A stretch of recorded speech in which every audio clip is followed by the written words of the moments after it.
말씀 마가복음 13장 3절부터 보겠습니다. 마가복음 13장 3절.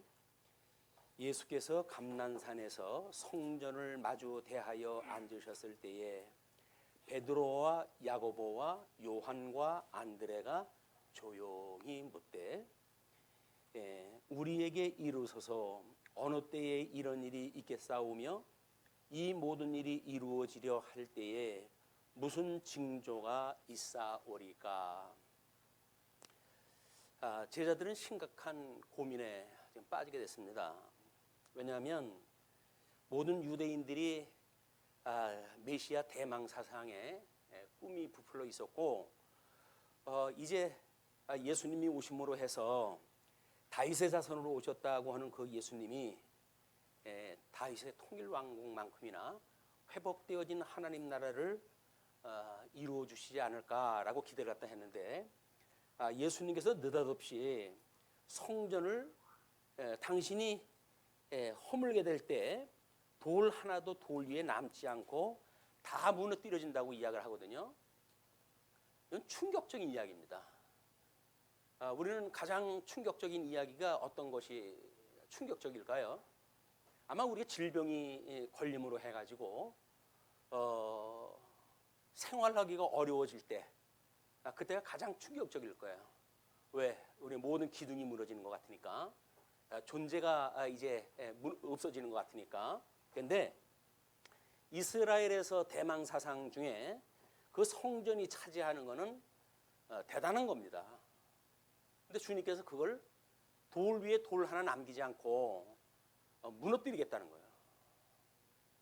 아마 그들은 어떤 걸 생각을 했을까요? 제자들이 지금 성전에 나와가지고 그 모습을 보면서 지금 이들이 감난산에 이제 올랐잖아요. 거기까지 오는 도중에 수많은 생각이 있었을 거예요. 수많은 생각이. 야, 이거 어느 날 노아에게 하나님께서 이제 장마가 들 테니까 너 배를 짓거라 라고 이야기했던 것이 연상됐을 수도 있어요. 아니 이렇게 밝은 날, 이렇게 멀쩡한 날 웬 홍수고, 그걸 또 왜 산 위에다가 이 방줄 지라고 하는 그 이야기는 무슨 이야기? 그래서 그거를 모든 사람들이 믿지 않았어요. 세상에 있던 모든 사람들이 안 믿었어요. 단지 하나님께서 은혜를 주신 노아의 8 식구만 그 말씀을 듣고 다른 사람들의 비아냥을 무릅쓰고 그리고 방주를 짓기 시작을 했어요. 아마 너무 먼 이야기면 그들이 열조로부터 만들어졌던 하나님 나라를 생각했을까요? 그러면 성전이 무너졌던 기억은 아마도 바벨론 포로로 끌려갔을 때 불탔던 성전이 우리의 뇌리를 갖다 스쳤을지도 몰라요. 그러면 이제 우리가 완전히 망한다는 이야기야? 그런 생각이 들겠죠. 우리는 예수님께서 주시는 어마어마한 그런 그 이야기가 별로 어마어마하게 느껴지질 않습니다. 왜냐하면 성전에 대한 감각이 별로 없거든요. 그런데 그 성전의 이 변화는 이스라엘 역사를 축으로 해가지고 2000년 동안 선민국가를 통해 가지고 성취됐던 사건이에요, 그게. 그리고 급기야 예수님이 오셔가지고 그 구약 시대의 모든 열조 이후에 자기네들의 조상들이 믿었던 그 성전을 주님께서 돌 위에 돌 하나가 남지 않도록 무너뜨린다는 거예요. 그 이야기를 들었을 때 그들은 이제는 뭔가 큰 사단이 나는구나, 그렇게 생각했을 겁니다.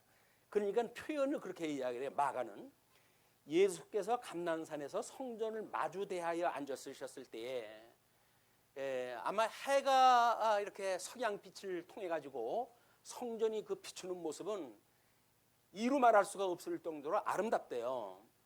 금으로 해가지고 도장을 했던 그 부분 같은 데는 황금색으로 해가지고 빛이 반사가 되어지고, 거기에 그 돌에 큰 돌은 거의 길이가 10m 정도는 된 그 돌까지 있다는 걸로 보아가지고는 어마어마한 겁니다. 어마어마한 거예요.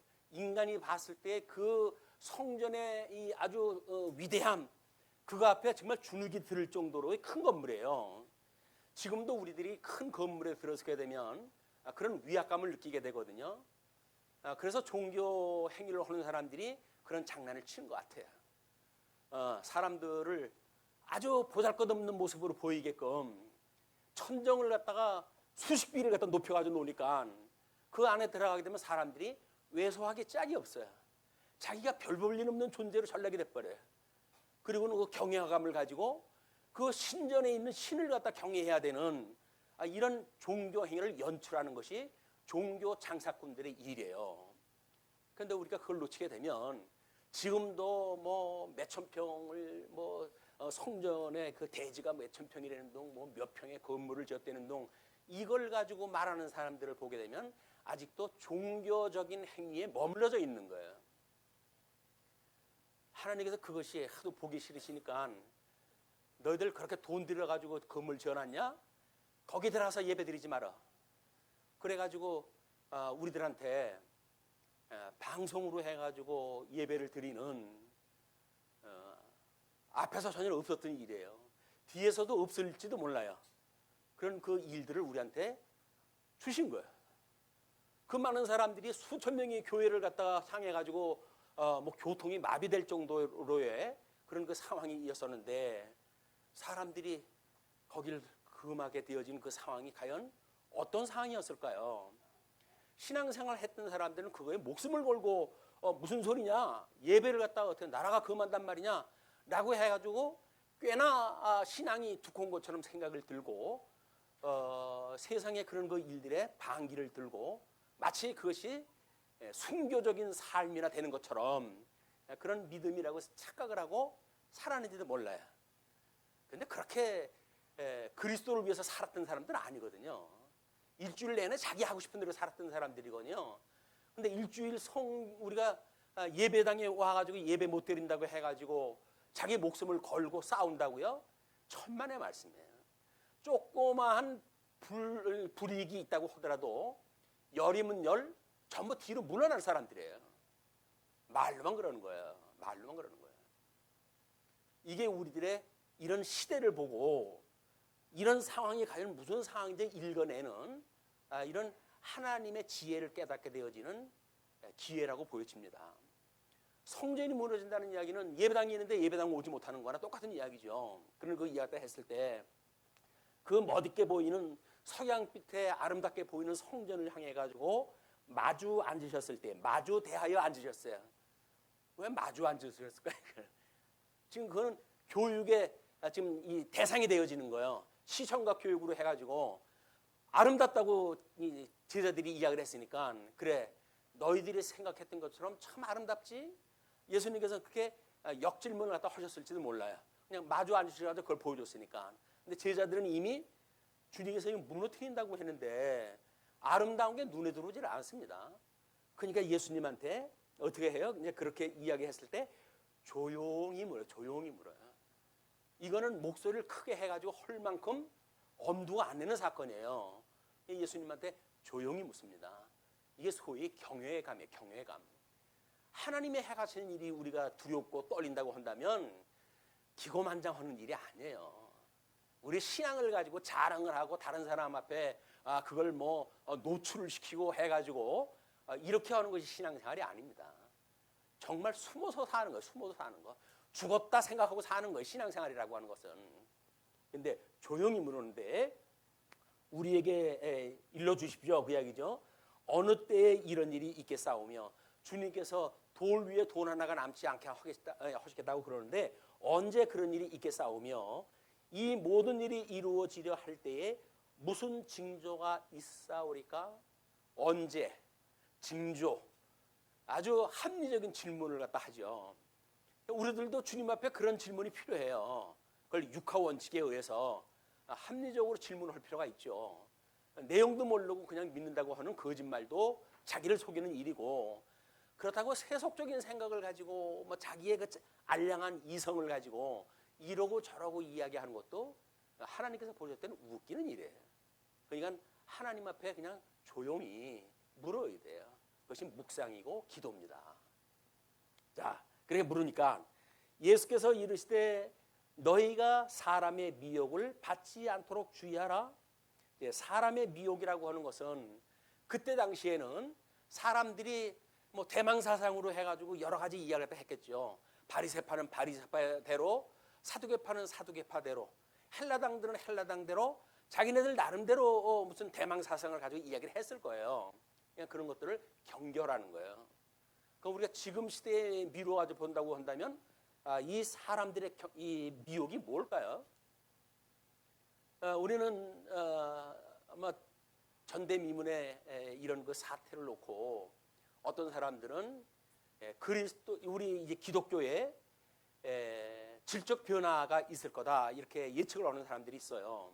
그 동안은 무조건 오고 믿습니다. 비나이다 비나이다 믿습니다. 라고 하는 신비주의적인 신앙생활을 해왔던 것이 사실이거든요.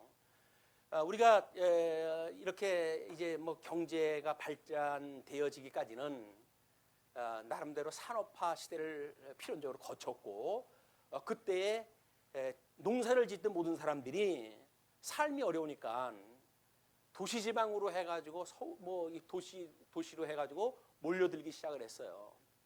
그때에 자리를 잡았던 것이 기독교입니다. 그 기독교가 뭔 이야기를 했다고요?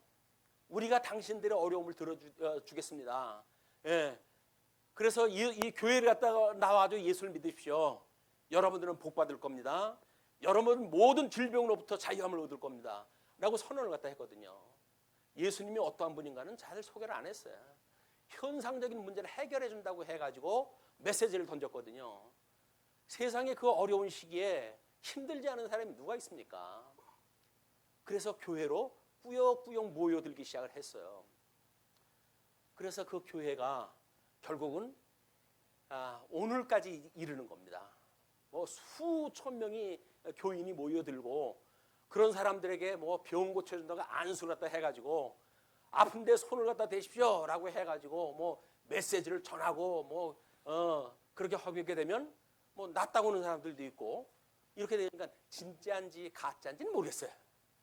뭐 끊임없이 반복되어졌다고 하니까 그만하면은 그런 종합병원 정도의 능력이 있으면 다 완쾌되고 끝날 만도 한데 몇 년을 그렇게 해도 환자는 끊임없이 만들어져요. 근데 새로운 교인이면 그렇지도 않아요. 매일 나오는 교인들인데 매일 낫다고 그러면서 또 오고 그렇게 돼요. 하긴 뭐 우리 백체를 가지고 있는 인간인데 아프다고 그러는 것이 어디 한 군데 있습니까? 뭐 한 사람이 몇 군데 아프다고 한다면 뭐 가능한 일이라고 보여져요. 그러나 기독교를 그런 식으로 이야기한 것들, 그것이 정말 하나님의 계시가 되어져 있는 성경을 가르치는 일입니까? 성경이 하나님의 말씀을 선언하는 일입니까? 그게 아니라고 한다면 미혹이에요. 자, 그러면서 이제 점점 배가 부르기 시작했습니다. 우리 나라가 국력이 신장되어지고 그래가지고는 젊은이들 교회를 빠져나가기 시작을 했어요. 그리고 가난한 교회들이 이제 만들어지기 시작을 했어요. 그 사람들은 도대체 뭔가요? 왜? 아프면 병원에 가면 되지. 왜 교회를 가가지고 내가 해? 요즘 뭐 보험 제도도 잘 돼 있는데. 그래서 이제 병 고쳐준다고 하는 교회는 별로 그렇게 뭐 신경을 안 써요. 물론 여전히 거기에 쇠뇌된 분들은 그런 그 향수를 가지고 있을는지 모르죠. 그러나 그런 향수가 없는 젊은 세대들은 더 이상 믿지는 않습니다. 아프면 병원을 가야지 왜 교회를 가? 맞아요. 아주 합리적인 생각들이에요. 그러면 합리적인 생각이라고 해가지고 과연 그것이 옳은 얘기일까? 그것도 여전히 자연과학을 그냥 맹신하는 수준이에요. 자연과학에 의해서 병이 나니까 그걸 누가 주관하는가에 대한 문제는 그 사람들은 관심이 없어요. 왜? 하나님이 없다고 하는 지금 철학세계에 우리가 살고 있으니까 하나님이 안 계신데 병 고치는 것만 목적 아니에요. 그러면 교회 가는 것보다 병원 가는 게 빠르죠.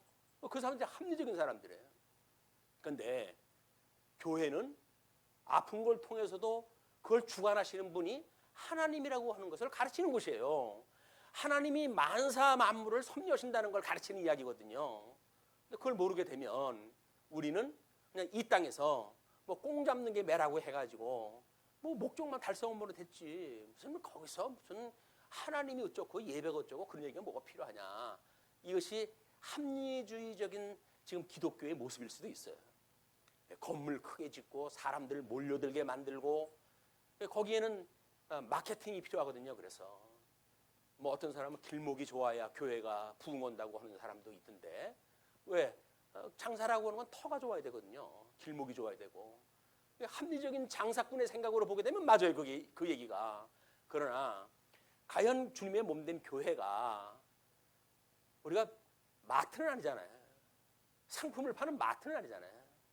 이게 복음을 나름대로 각색을 갖다 하고 사람들이 듣기 좋은 그런 이야기거리를 만들어가지고 그걸 한 건, 두 건 팔아먹는 장사꾼들은 아니잖아요. 그렇다면 도대체 뭡니까 이게? 이게 주님께서 경계했던 미혹이라는 거예요. 사람들의 미혹, 합리적인 세상에서 나타나는 모든 사람들의 미혹, 마찬가지예요. 뭐 심리학으로 병을 고쳐준다고요? 신천지가 그거 가지고 장난쳤잖아요. 그런 미혹을 갖다 당하지 말라는 거예요, 성경에서는. 근데 신천지는 자기네들이 대단한 신학을 가지고 있다고 하면서 사람들을 미혹을 갖다 하는데 세속적인 학문을 가지고 미혹을 갖다 해요. 심리학을 가지고 미혹을 갖다 하고 뭐 때로는 뭐 문제 있는 사람들한테는 뭐 통역사를 뭐 번역가를 뭐 여러 가지 그런 그 재능 있는 사람들을 붙여줘 가지고 그 사람들을 미혹을 갖다 했어요. 그러니까 세상을 사는 이유를 모르게 되면 우리는 그런 미혹에 넘어갈 수밖에 없어요. 우리한테 당장 필요한 걸 준다는데 왜 안 가겠어요? 그걸 돈 주고 가야 되는데 돈도 안 받고 해준다는데 10번 가지요. 그러니까 주님께서는 미혹을 경계해라. 거저 준다고 하는데 줄레줄레 따라다니지 마라. 그게 하나님을 믿는 우리의 자세입니다.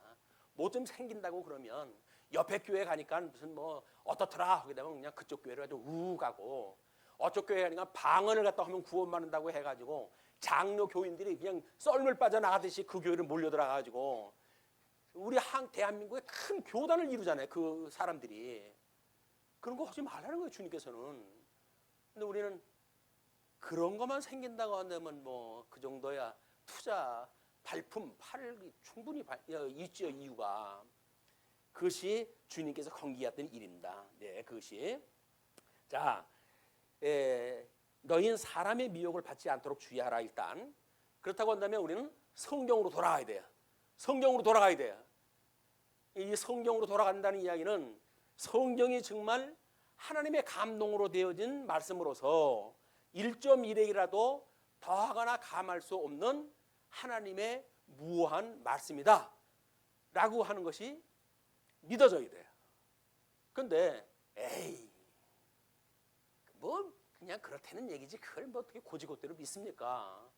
왜? 우리는 합리적인 사람들 아니에요. 세상에서 여지껏 그런 걸 못 봤거든요. 진리라고 하는 걸 맛을 못 본 사람들이에요. 우리가. 그러니까 하나님의 말씀이 절대 무하다라고 하는 것에 절대가 어디 있어요. 절대가 세상에 상대적인 건데 다라고 이야기가 하거든요. 그러니까 절대자인 하나님을 모르는 사람은 절대적인 성경의 신학도 믿을 수가 없어요. 자, 그런 그 성경이 우리들한테 모든 이 신앙과 생활의 법칙이라고 우리 믿음의 선배들은 이야기했거든요. 법칙이라는 건 뭐예요? 법이 있어야 돼. 일단은 법이 있어야 돼요. 법칙이라고 하는 법이 있어야 돼요. 자, 우리 자연과학이 발달하고 그러니까 세상에 대해서 우리가 알 때 자연법을 모르고 그걸 어떻게 알겠어요?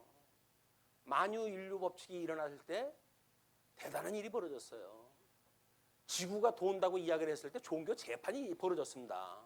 왜?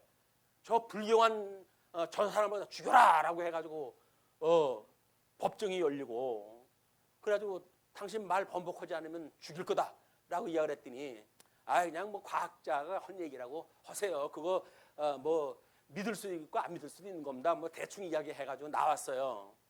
나오면서 여전히 그래도 지구는 돈다. 합리적인 사람이에요. 이게 현상세계니까 현상세계는 현상세계 법에 의해서 돌아가는 거거든요. 그걸 왜곡되어진 신학관을 가지고 그런 자연세계를 마음대로 이야기할 수가 없는 거예요. 그런데 그 사람들은 그렇게 이야기를 했어요. 그래가지고 뭐 몇백 년이 지난 뒤에 사과를 했다 하고 그런 그 일이 연출되기도 했는데, 자, 그러면 성경을 우리가 제대로 알아야 성경의 법칙에 의해 가지고 작동되어진다는 걸 아는 거 아닙니까? 근데 우리는 그래도 하나님의 이 말씀은 만사 만물을 작정하시고 예정하신 하나님께서 그걸 언약을 하시고 언약대로 이루신다고 하는 그런 원리만큼은 우리가 그래도 확보를 했다 했어요. 그렇기 때문에 모든 세상에 일어나는 일은 뭐예요? 결국은 이건 하나님이 하시는 거로구나, 이걸 믿어요 우리가.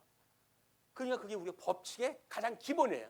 하나님이 지금도 살아계셔서 우리들의 일거수일투족 만사를 하나님께 섭리하신다. 그걸 우리가 신앙이라고 그래요. 그걸 우리 예수님을 보내가지고 예수님이 죽었던 우리를 구원을 갖다 해서 타락해가지고 하나님을 알 수 없었던 그런 우리들의 마음을 개조를 갖다 해서 새로운 피조물을 만들어서 하나님의 말씀을 듣게 하시고 깨닫게 하시고 새로운 피조물을 만들어 주셨잖아요.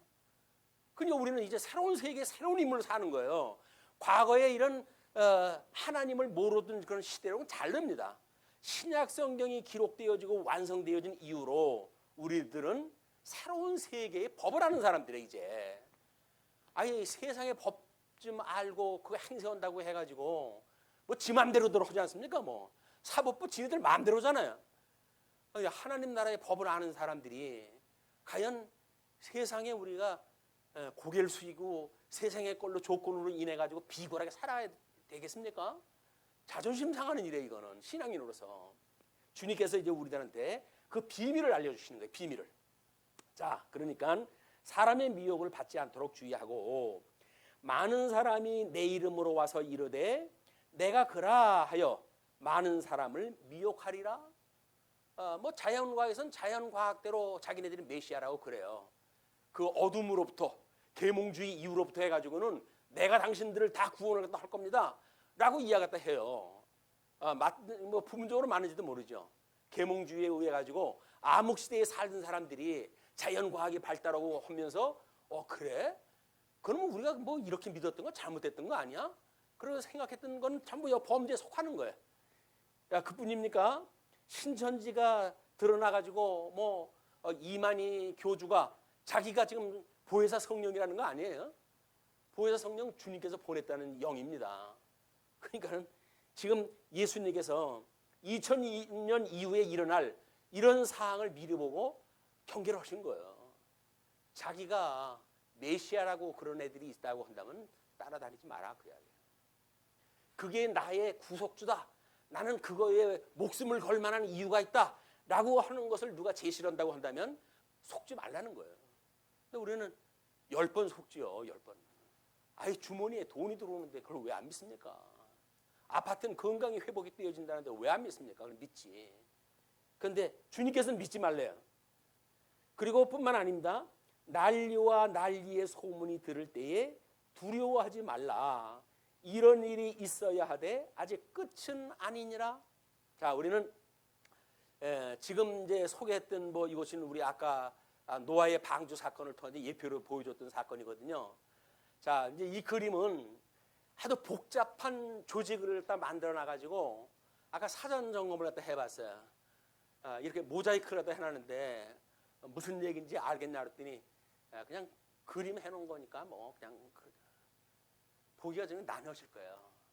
설명이 필요한 일인데 이걸 설명하려면 어느 세월에 이걸 합니까 또. 그러니까 오늘은 특별히 마가복음의 기록연대, 혹은 뭐 부분적인 걸로 우리 찾아가면 이제 보이죠.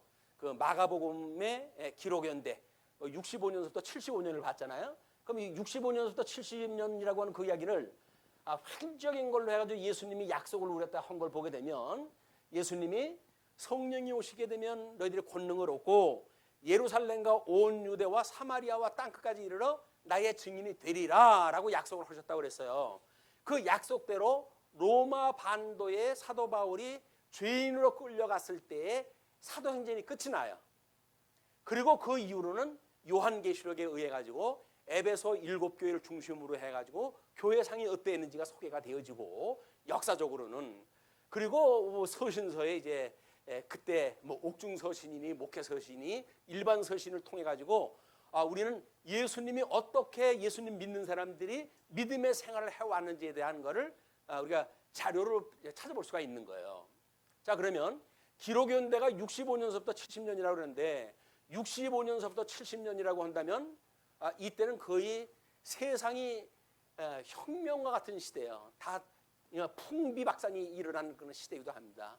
65년 네로가 그 로마의 그런 그 화재 사건을 기독교인 탓으로 돌려가지고 기독교인을 있는 대로 죽이기 시작을 했습니다. 근데 그때 그 기독교인들은 네로의 그런 핍박에도 굴하지 않았어요. 네. 왜? 이런 말씀을 그들은 들었기 때문에 그래요. 근데 이거는 사실은 65년경에 70년, 65년부터 70년까지 기록됐다고 한다면 이 뒤에 기록된 거예요, 마가복음은. 다만 사도들이 전도 여행을 하면서 전한 것이 뭐냐면 그때 이런 복음을 전했던 거예요. 메시아가 오시게 되면 메시아는 이런 삼직을 가지고 계신 분이야. 그들은 중보자로서 선지하셨던 그런 그 주님이지만 낮아지신 신분을 통해서 우리를 구원하시고 십자가에 못 박아 죽으시었으나 사흘 만에 부활하셔서 승기의 신분을 이루신 중보자 되신 분이다 라고 하는 걸 그걸 전한 거예요, 복음을. 그러니까 오늘 여기서 전했던 내용은 제자들이 복음을 증거했던 내용들이에요. 그런데 그러면 이것이 지금 이 예수님 당시의 이야기니까 예수님 당시라고 한다면 뭐 BC 33년에 예수님이 돌아가셨다고 하더라도 그 전의 이야기 아니에요. 그럼 그 이후에 지금 얼마 만에 그 사건이 벌어진다고요? 30년, 40년, 한 세대 뒤에서 이루어질 일이에요. 그걸 이야기를 하니까 한 세대 뒤에 일어날 일들을 우리가 어떻게 그걸 감히 짐작이라도 합니까? 제자들이 이렇게 뻥치는 것도 너무나 짐작이 가는 이야기예요. 주님 뭐 얘기를 또 그렇게 합니까? 좀 알아듣게 이야기를 하시지. 성전 돌 위에 돌 하나가 남지 않도록 무너진다는 이야기는 또 뭡니까 이게? 그런 이야기를 할 수밖에 없어요. 우리는 이런 성경을 다 알고 나니까 야, 참 제자들 저렇게 머리가 안 돌아가나? 이렇게 생각하는데 몰라요. 근데 우리는 그 사람들보다 구약 성경에 대한 이해가 전혀 없는 사람들 아닙니까? 짐작도 못하는 사람들이 우리는. 그런데 우리가 무엇인데 이 신약 성경이 완성되어지고 그리고 2000년이나 지난 뒤에 많은 신학자들이 성경을 있는 대로 밝혀내고 있는 대로 연구하고 그런 뒤에 시대에 우리를 태어나게 해서 이 성경을 배우게 하신 거예요. 놀라운 은혜 아닙니까? 지금 세상이 살기 어렵다고요? 이 시대에 태어난 거는 우리 인생일 때의 최대의 축복입니다. 더군다나 이 복음을 알고 있는 말씀운동 성교에 출입을 할 수 있는 우리들의 그 어떤 신분을 가지고 주님께서 섭리를 갖다 하신다. 이거는 매일같이 주님 앞에 우리가 꿇어 엎드려 가지고 경외할 수 밖에 없는 이런 그 일들이에요. 에이, 목사님 너무 그렇게 하지 마십시오. 이렇게 생각하는지 모르겠어요. 근데 제가 생각하기엔 그래요. 너무나 놀라운 사건이 지금 우리한테 주어진 거예요. 자, 왜? 비밀을 알아야 뭐가 이게 우리가 대단한 걸 아는데, 아이고 뭐 요즘 뭐 교회 뭐 대한민국에 말씀운동 성교회밖에 없나? 바로 옆에도 교회가 있던데 그 교회도 예수님 소개할 거예요. 그런데 이렇게 감춰져 있던 비밀을 알려준 데는 없어요. 그러니까 우리가 말씀운동 성교회에 출입하는 것이 하나님께 주신 복이라고 생각을 하시고 조건이나 여건이나 뭐 환경은 조금 부족하다 할지라도 기쁘고 즐거운 마음에 참여하다 해주셨으면 좋겠습니다. 자, 이렇게 해가지고 70년에 이 65년에 그렇게 해가지고 이제 기독교인들 박해가 시작이 되는데 70년에 이르러가지고 예수님의 이 약속이 성취되어지는 사건이 일어나는 거예요. 디도라고 하는 장군이 예루살렘을 쳐들어와가지고 그 성전을 무너뜨리는 일이 벌어지는데 그때 소문이 거기에 돌 사이에다 금으로 해가지고 뭐 해놨다고 그러더라. 이런 낭설이 퍼져가지고 사람들이 일 삼아가지고 돌을 갖다 좀 제껴버리기 시작을 했어요. 불난 뒤에 와가지고. 그 이야기는 뭐예요? 돌 위에 돌 하나가 남지 않도록 하시겠다고 하는 주님의 말씀이 그냥 이루어지는 역사 현장이에요. 그게. 우리는 성경을 기록되어진 걸 가지고 보는 거 아닙니까? 이게 제자들도 믿지 못할 만한 그런 그 일들을 우리는 성경을 통해 가지고 확인하고 있단 말이에요. 이게. 그 제자들이 물어요. 주님, 하나님의 일을 갖다 하는 것이 도대체 뭡니까? 라고 물어봤더니 내가 보낸 자 예수 그리스도를 믿는 것이 하나님의 일을 하는 거야. 예수님을 믿는 것이 하나님의 일이래요. 왜? 하나님이 예수를 언약하시고 그리스도로 성취하다 하셨기 때문에 그 메시아를 언약하시고 그리스도로 성취되었던 사건이 전 성경이거든요. 그게 하나님의 영광 계시를 갖다 한 거니까 하나님이 하신 일이 뭐예요? 메시아 언약하고 메시아 성취한 거라니까요. 그냥 그 메시아를 믿는 것이 하나님의 일인 거예요. 거기서 우리가 뭘 해야 된다고 생각이 들어가지고 이렇게 저렇게 들들들들 볶고 그러는데 그러는 거 아니에요. 그냥 믿음만 만들어지게 되면 세상이 감당할 수 없는 믿음을 가지고 그런 우리가 뭐 죽음을 불사하는 일을 할 수가 있죠. 그러나 그것이 목적은 아니에요. 그냥 열매로 주님께서 나타나게 하신 거다. 신앙생활 쉽죠. 왜? 우리가 하는 게 아니니까. 주님께서 그 열매를 맺게 하시는 거니까 그런 주님을 믿으라는 거예요. 그런 주님을. 근데 그게 우리 인간 의지가 있다고 생각하는 우리 인간들한테는 그게 안 믿어져요. 성경을 통해서 끊임없이 우리가 확인하다 할 필요가 있는 겁니다. 자, 그러니까 8절에 이제 이렇게 이야기해요. 민족이 민족을 나라가 나라를 대적하여 일어나겠고 곳곳에 지진이 있으며 기근이 있으리니 이는 재난의 시작이니라. 로마 제국 치하에서 뭐 독립을 선언하고 뭐 덤벼들었던 민족이 한둘이겠습니까? 그 중에 이스라엘에 포함되어졌고 그 이스라엘이 디토 장군에 의해 가지고 초박살나는 사건이 70년 사건이에요. 이게 얼마나 끔찍했던지는 뒤에 이제 그 설명을 하다 하니까 그때 보시기로 하죠. 9절로부터 13절을 보시게 되면 제자의 박해를 예고하십니다. 뭐라고 그러냐면 너희는 스스로 조심하라. 사람들이 너희를 공회에 넘겨주겠고 너희를 회당에서 매질하겠으며 나로 말미암아 너희가 권력자들과 임금들 앞에 서리니 이는 그들에게 증거가 되려 함이라. 자, 되려 함이라라고 하는 건 목적이에요.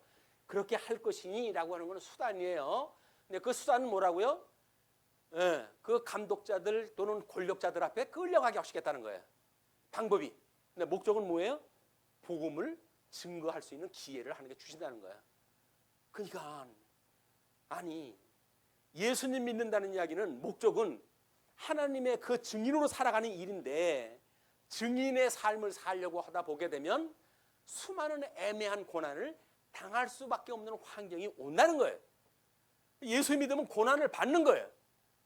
그런데 우리는 예수 믿으면 만사 형통 내가 생각한 대로 세상이 돌아간다고 하니까 그건 거짓말이다 그 이야기예요. 예수님을 믿으면 증인의 삶을 살게 되면 나를 부인해야 되니까 내가 목적하는 걸 목적이 하는 것이 아니라 우리는 목적하는 걸 수단으로 삼아서 뭐 세상에 땀을 흘리고 일하죠. 근데 그것이 목적이 아니란 말이에요. 그걸 통해서 우리는 증인의 역할을 갖다 하고 결과적으로 증인의 삶을 살게 되어진 주님의 목적을 이루게 되어진 성도의 주님의 성도가 되는 거예요. 그게 우리 믿음의 생활이란 말이에요. 자, 그러니까 10절 또 복음이 먼저 만국에 전파되어야 할 것이니라. 공회에 넘겨주겠다고 하는 그 이야기는 주 70년 그런 그 일들이 벌어졌을 때 뭐 재판 사건이 얼마나 많습니까? 그때에 재판 걸려올 때마다 로마 제국에서는 전부 사람들을 사형 선고를 내렸어요. 사형 선고를 내려가지고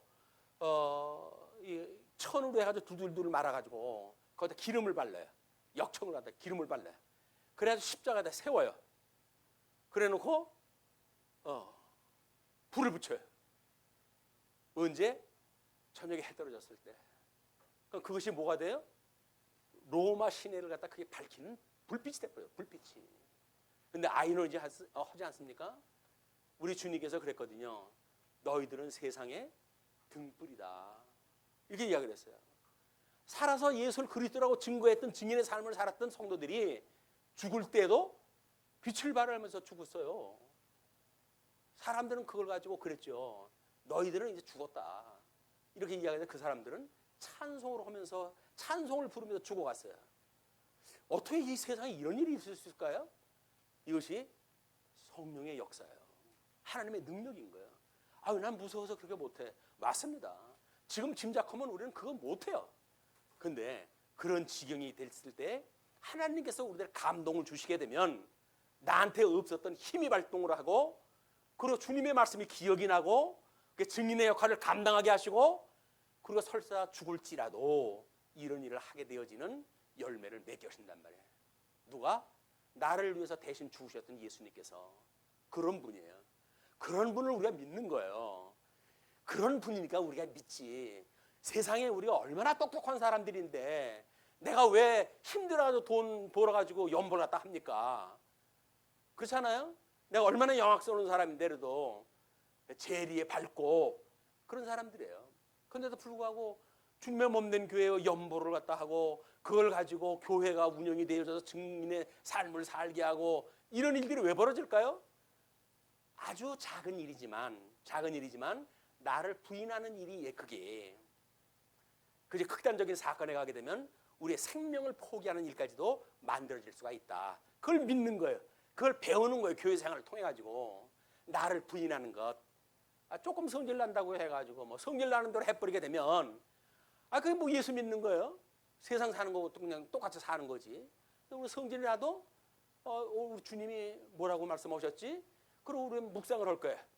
묵상을 하다 보게 되면 주님께서 원수도 사랑하라고 그랬는데, 뭐 아까 집사님 기도할 때 너의 마음을 다하고 뜻을 다하고 정성을 다하고 목숨을 다해가지고 하나님을 사랑하라고 했는데, 그건 뭐 내가 할 수가 없으니까 주님이 대신 해주신 거 아니에요? 주님께서는 뭐라 그래요? 내가 너희를 사랑한 것처럼 너희는 사랑하라고 그러잖아요. 그럼 지체를 사랑하는 건 적어도 이제 우리 몫이 아닙니까? 성도를 사랑하는 우리 몫이에요. 하나님을 사랑하는 건 내가 못했어. 우리 주님이 대신 해줬다고 치십시다. 그리고 이제 우리는 성도들끼리는 주님께서 사랑하라고 그랬으니까 사랑을 해야 되는데, 내가 모든 걸 다 주장을 갖다 피우면서 어떻게 사랑을 하겠어요? 다른 사람 하겠다 그러는데 못하게 하고 나 혼자 내 주장대로 펴가면서 어떻게 사랑을 하겠어요? 그러니까 우리는 사적생의 원리를 가지고 주님의 몸된 교회 생활을 하는 거예요. 연죽보의 원리를 가지고 교회 생활을 하는 거예요. 봉죽치의 원리를 가지고 신앙생활을 하는 거예요. 그것이 우리 연보 생활이고, 또는 봉사고, 또는 우리 치양회나 목양회의 또는 집사회의 봉사 활동인 거예요. 봉사 활동, 섬기는 일을 하는 거예요. 그냥 주님께서 날 기뻐가지고 써주시는 것만 감지덕지해서 쓰는 거예요. 주님이 필요해가지고 쓰신다고 그러니까 그냥 우리는 그걸 믿어지고 감사한 마음으로 하는 거죠. 그게 안 믿어지게 되면 이거 내가 봉이야? 내가 그걸 왜 해? 그렇게 하면 우리는 안 해요. 왜 아니겠어요? 얼마나 우리가 똑똑한데. 근데 주님께서 우리한테 강제로 붙들어가 앉혀놓으면 꼼짝할 수가 없어요. 주님 그 일을 하게 하셔요. 그걸 믿음으로 하게 되면 가벼워요. 수고하고 무거운 짐진 자라 다 내게로 오라. 내가 너와 함께 멍에를 함께 미겠다 그러잖아요. 99%는 다 주님이 하셔요. 1% 성령님께서 우리 감동을 줘가지고 우리가 가지고 있는 조그만 은사 실현을 우리 해나가는 것이 이 교회 봉사다. 근데 이제 이 사람들이 너를 끌어다가 넘겨줄 때 무슨 말을 할까 미리 염려하지 말고 무엇이든지 그때에 너에게 주시는 그 말을 하라. 오늘 우리들이 이 말씀을 들었어요. 우리가 어떤 환경에서 이 말씀이 기억날지 몰라요. 그럼 오직 성령께서만 우리한테 깨달음을 주시고, 그리고 어떤 극적인 상황이 벌어졌을 때 이 말씀이 기억날 거예요. 그렇게 기억날 때 너희에게 주시는 그 말을 갖다 해라.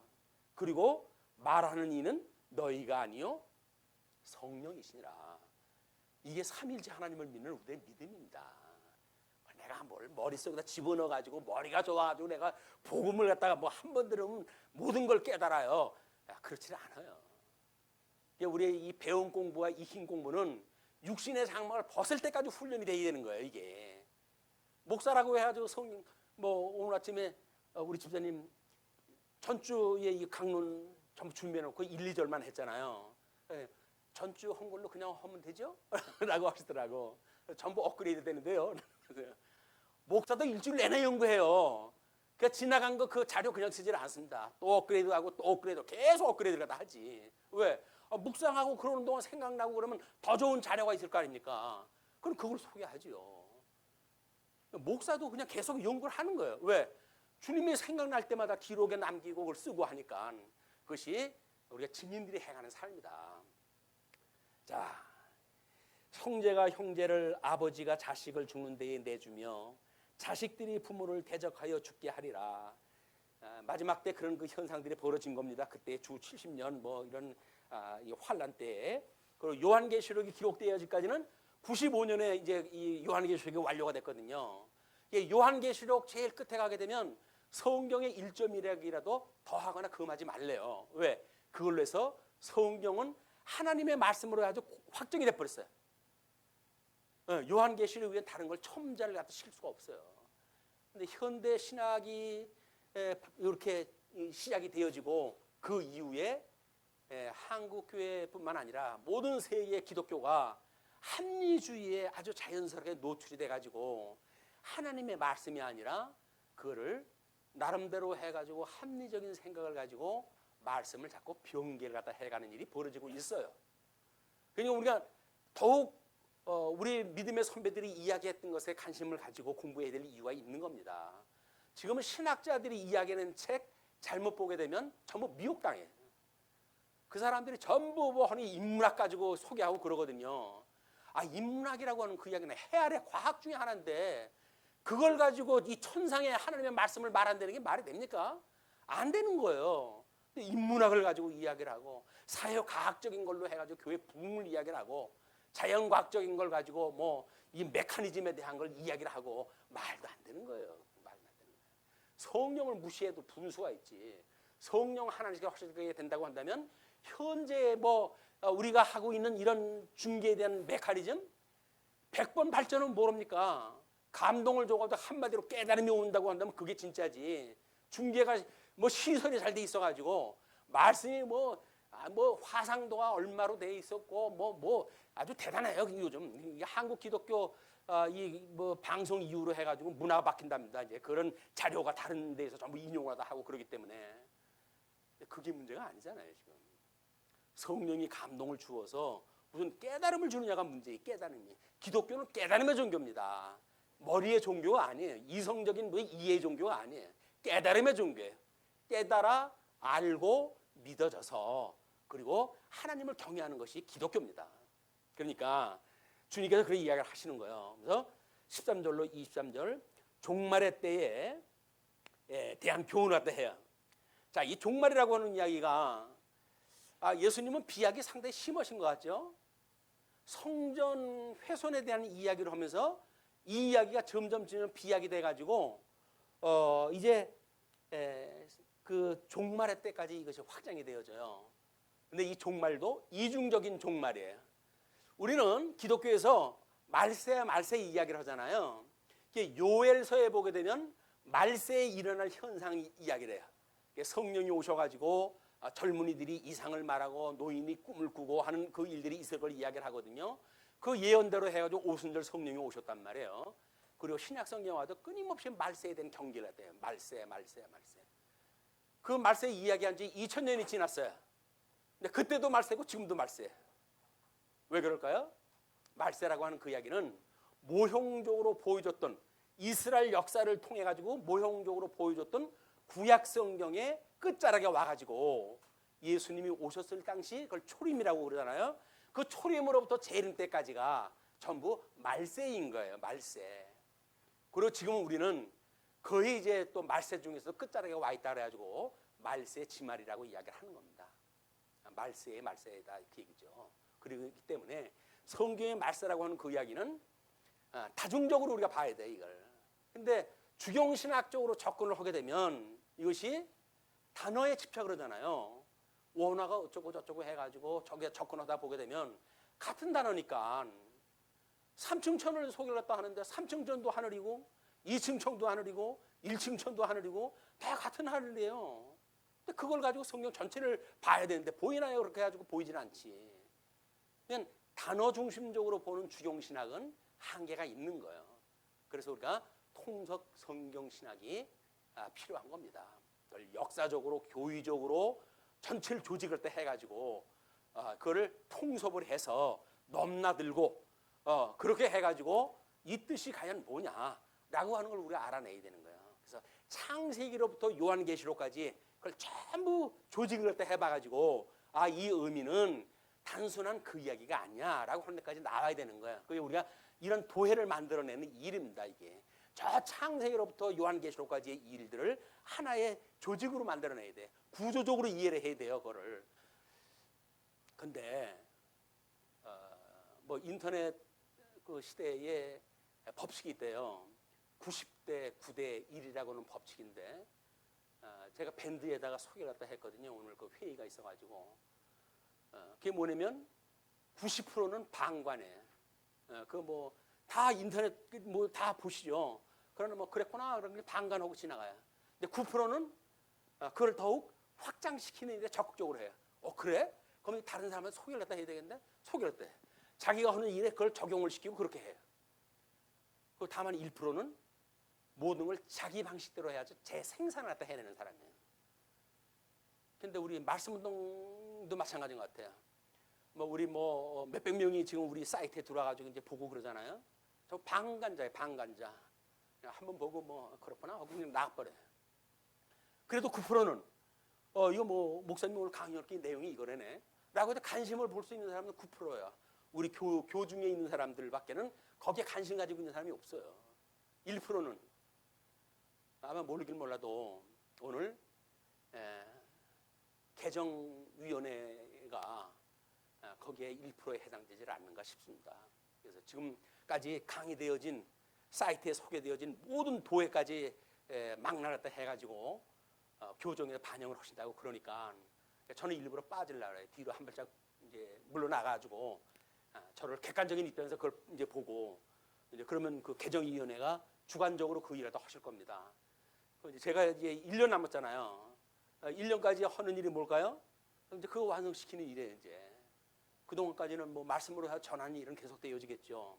1년 뒤에는 책으로밖에는 여러분들한테 남겨줄 게 없어요. 그리고 저는 뭐 이제 갈 거 아닙니까? 저는 노회가 소속이기 때문에 노회로 가요. 노회로 가게 되면 제가 이제 다른 목사님이 와서 하겠죠. 그러나 10년 동안 거기 땀 흘리고 우리가 힘들어가지고 이 목회를 다 해왔는데 그래도 뭐 손에 쥐어주는 게 있을 거 아니에요. 그게 바로 통섭 성명 개론이라고 하는 책자예요. 그거에 그래도 뭐 8분이라고 그랬나요? 8분이 모여가지고 개정위원회를 갖다 지금 구성을 갖다 하고 하신다고 그러니까 다른 분들도 그거에 맞춰가지고 공부하는 게 좋습니다. 그렇게 해서 뭘 가지고 한다는 건데 관심 가지고 그걸 보셔야 그래도 거기 1% 안에 들어오는 거지. 조금 늦으면 그거 할 기회 늦어져요. 지금이 아주 호기입니다. 그 1년까지가 적극적으로 참여를 또 하셔가지고 우리가 배우는 내용이 도대체 뭔지 그걸 다시 한번 확인하는 기회가 됐으면 좋겠어요. 자, 그런데 이제 이런 일이 일었을 때 14절로부터 이렇게 이야기를 해요.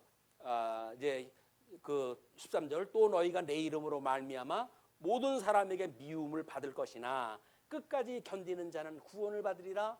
그걸 우리가 이제 뭐 이기는 자와 그 남는 자에 대한 걸로 소개가 되어졌거든요. 자, 그런데 이렇게 보세요. 그 뒤에 이제 14절로부터 23절까지 얘기가 종말의 때에 대한 교훈이라고 했어요. 멸망에 가증한 것이 서지 못할 곳에 선 것을 보거든 읽는 자는 깨달을진저. 마가가 이걸 써놓고 마가는 복음을 증거할 때 이걸 다 이야기를 했을 거예요. 이제 그런데 이걸 기록을 남겨놓기는 너무 범위가 복잡한 거예요. 그러니까는 읽는 자는 깨달을진저 가로를 쳐놨어요. 그 이야기는 뭡니까? 오늘날 성령의 감동을 받아가지고 깨닫는 사람들만 깨달으라 그런 이야기예요. 근데 오늘 성령께서 우리한테 깨달을 정보를 갖다 주신 거예요. 그 내용을 여러분들한테 소개를 갖다 하는 겁니다. 그것이 왜냐하면 다니엘서 이야기예요. 다니엘서 9장 27절에 그가 장차 많은 사람들과 더불어 한 일해 동안에 언약을 굳게 맺고 그가 그 일해의 절반에 제사와 예물을 금지할 것이며 또 포악하여 가증한 것이 날개를 의지하여 설 것이며 또 이미 정한 종말까지 진노가 황폐하게 하는 자에게 쏟아지리라 하였느니라 하니라. 다니엘서 이야기예요. 자, 우리는 흔치 않게 다니엘서가 예수님 오시기 전에 역사라고 해석을 하는 사람들 중에 하나예요. 어떤 사람들은 이 다니엘서를 요한계시록까지 끌고 가고 있는 사람들이 있는데, 예수님이 늘 말씀하셨잖아요. 구약의 모든 율법과 선지는 나에 대하여 증거한 거다. 그러니까 우리는 주님의 말씀처럼 구약 성경을 볼 적에는 이건 주님에 대해서 뭐라고 이야기한 거지, 이걸 공부를 해야지. 그걸 끌고 나가가지고 종말의 때가 어때는 둥, 한때 반때가 뭐 어떻다는 둥, 이런 이야기를 하는 거는 우리가 거짓 위증자한테 우리가 쏘아 넘어가는 거예요. 성경이 말하는 데까지 우리가 갈 수밖에 없는 겁니다. 그런데 그 역사적 성취가 안티오코스 4세 때예요. 167년경서부터 시작됐던 그 총독인데, 그 사람에 의해 가지고 그의 부하를 통해 가지고 예루살렘을 이제 장악을 갖다 하고 헬라화 문화를 갖다 이제 그때 해야 될 때였거든요. 제사장을 임의대로 해가지고 제 말 잘 들을 사람으로 바꾸고, 이래야 전 유대를 이 헬라화 정책을 갖다 펴가지고 하려고 했었는데, 거기에 반대하는 세력들이 있어요. 그 반대하는 세력들을 미혹하기 위해 가지고, 야 좋다, 네, 너희들한테 모든 신앙 믿음을 갖다 자유를 갖다 선언한다. 안식일 날 마음 놓고 하나님 앞에 제사를 해라 라고 했어요. 그러니까 반대했던 사람들이 우리들이 결코 이겨냈다 라고 해가지고 참여했던 사람들은 물론이고 반대했던 사람들까지 전부 예루살렘 성전에 모인 거예요. 이제 그때 군대가 에워싸고 성전을 갖다가 피바다를 만들어내는 사건이 만들어져요.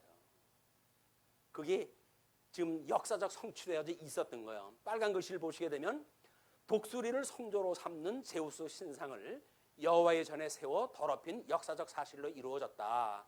안심하고 성전에서 제사드리고 있는 유대 제사장들을 비롯해서 백성을 무조건 살해하기 시작했다.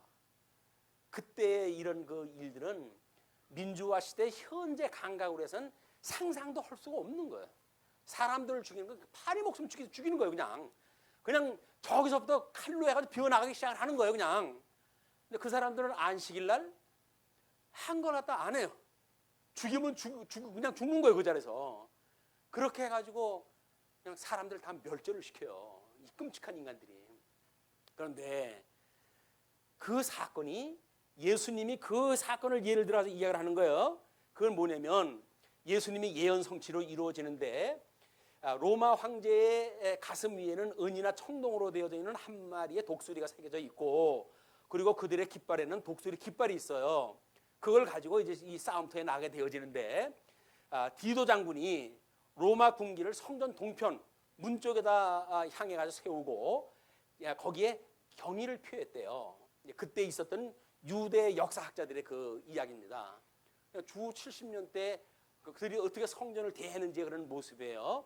그리고 어떤 학자는 주 70년 이전 열심 당원들이 예루살렘 성전을 더럽힌 사건과 관련시키기도 한다. 역사적인 이야기이기 때문에 우리가 뭐 어떤 특정한 사건을 하나만 될 건 없어요. 역사적으로 이런 성취가 이루어졌으니까 더럽힌 사건이 일어났고, 그러니까 주 70년에 디토에 의해 가지고 완전히 성전이 무너지는 사건은 이건 유일한 역사적인 사건이거든요. 그런 그 일이 있었기 때문에 이렇게 주님께서 말씀하시는 거예요. 자, 그런 일을 갖다 볼 때, 그때 유대에 있는 자들은 산으로 도망할지어다. 지붕 위에 있는 자는 내려가지도 말고 집에 있는 무엇을 가지러 들어가지도 말며 밭에 있는 자는 겉옷을 가지러 뒤로 돌이키지도 말지어다. 그날에는 아이벤제들과 젖먹이는 자들에게 화가 있으리로다. 끔찍한 일이 벌어지는 거예요. 그리고 급작스러운 일이 벌어지는 거예요. 그러니까 지붕에 있는 자는 내려가지도 말고 집 안으로 내려가지도 말고, 그리고 집에 있는 무엇을 챙기러 들어가고 이럴 시간적인 여유가 없다는 거예요. 지금 이스라엘 백성들이 이 출애굽을 했을 때 어떻게 했어요? 급히 먹고 그들이 출발을 했잖아요. 그런 적으로 지금 급박한 상황이 벌어진 겁니다. 그러니까 밭에 있는 자들, 성 바깥에 기껏이 나와가지고 있었는데, 그걸 밭에 있는 자들이 겉옷을 가지고 뒤로 돌이키지 말고 지체하지 말고 도망가라 이게. 어디로? 산으로 도망가라는 거예요. 그날에는 아이벤 자들과 젖먹이는 자들에게 화가 있다. 왜? 몸이 무거우니까 도망가는데 어려움이 있잖아요. 아기를 젖먹이는 자니까 모성애로 인해 가지고 마음 놓고 도망갈 수가 없잖아요. 아기 때문에. 그냥 그런 자에게 화가 있다는 겁니다. 이 끔찍한 일이 벌어진다는 거예요. 그러니 너희들은 이 일이 겨울에 일어나지 않도록 기도하라. 이 사건은 왜 마가가 기록에 남겨놨을까요? 역사적으로 이루어졌던 이스라엘의 그 167년서부터 있었던 안티오코스 4세에 의해서 그 일어났던 폭력 사건은 겨울에 일어났어요. 겨울이니까 도망가는데 얼마나 힘듭니까? 배도 고프고 날도 춥고 제일 불쌍한 인생의 모습 아니에요? 근데 그런 때가 겨울에 일어났으니까 주님께서 겨울에 일어나지 않도록 너희들은 기도해라 라고 했잖아요. 기도했을까요? 안 했을까요? 생각나는 사람 기도했겠죠. 그러면 주 70년에는 그 사건이 언제 일어났을까요? 겨울에 일어났을까요? 아닌 거예요. 봄에 일어났어요. 그 일이. 주님의 기도하라고 했던 그 말씀대로 봄에 일어났다.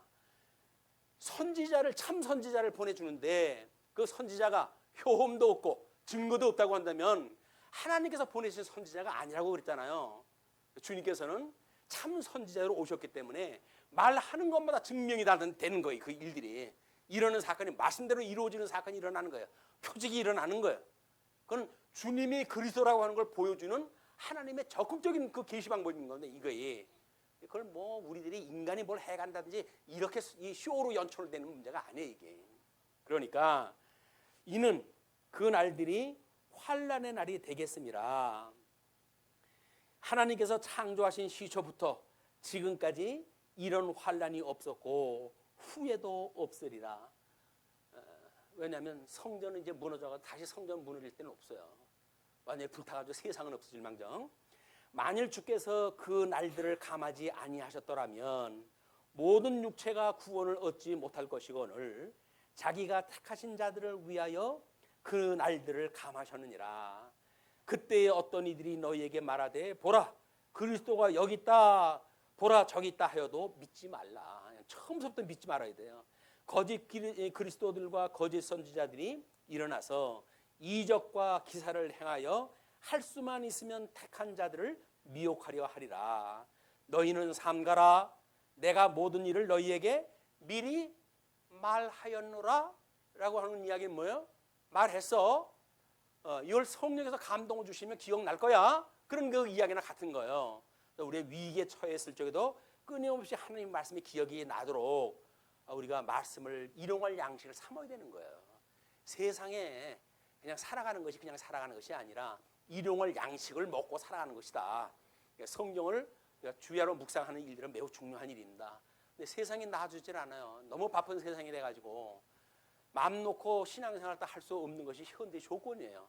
그럼에도 불구하고 우리는 시간을 아껴서 일용할 양식을 달라고 끊임없이 기도를 하다 하셨대요. 일용할 양식을 주시옵고 우리가 우리에게 죄진 자를 사하여 준 것 같이 우리 죄를 사하시고 우리를 시험에 들게 하지 마시고 우리를 악에서 구하시옵소서. 주님께서 우리가 하라고 했던 기도, 다른 기도 못한다고 하더라도 주기도만이라도 하셔야지. 대표적으로 주기도만 하셔도 우리는 대단한 기도를 갖다 하는 거예요. 우리 기도하는 걸 이렇게 쉬지 않고 기도했으면 좋겠습니다. 말씀 줄이죠. 기도하시겠습니다. 자비로우신 우리 하나님 아버지 은혜를 감사합니다. 어두운 시대에 우리 하나님 특별히 저희들을 사랑하셔서 진리의 빛으로 비춰주시고 우리의 눈을 열어 진리의 세계를 보게 하시며 뿐만 아니라 진리의 사람으로 살아가게 하시는 이 놀라운 은혜를 감사하고 감사합니다. 어찌하여 저희들에게 이런 좋은 환경을 주셨고 이 말씀으로 인도하셔서 세상에 사는 이치를 깨닫게 하시고 세상에 살아가는 법도를 알게 하셨는지 하나님 감사가 넘칩니다. 우리 주신 은혜의 감동을 가지고 우리 주님 오라고 하시는 그날까지 살아갈 수 있도록 늘 붙드시고 인도하여 주시옵소서.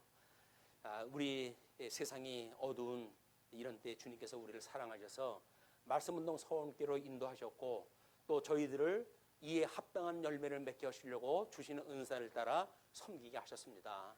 어떤 자는 말씀으로, 어떤 자는 기도로, 어떤 말씀은 연보로, 또 어떤 자는 주님께서 주셨던 은사를 따라서 이렇게 섬길 수 있는 이런 은혜를 주셨으니 하나님 감사합니다.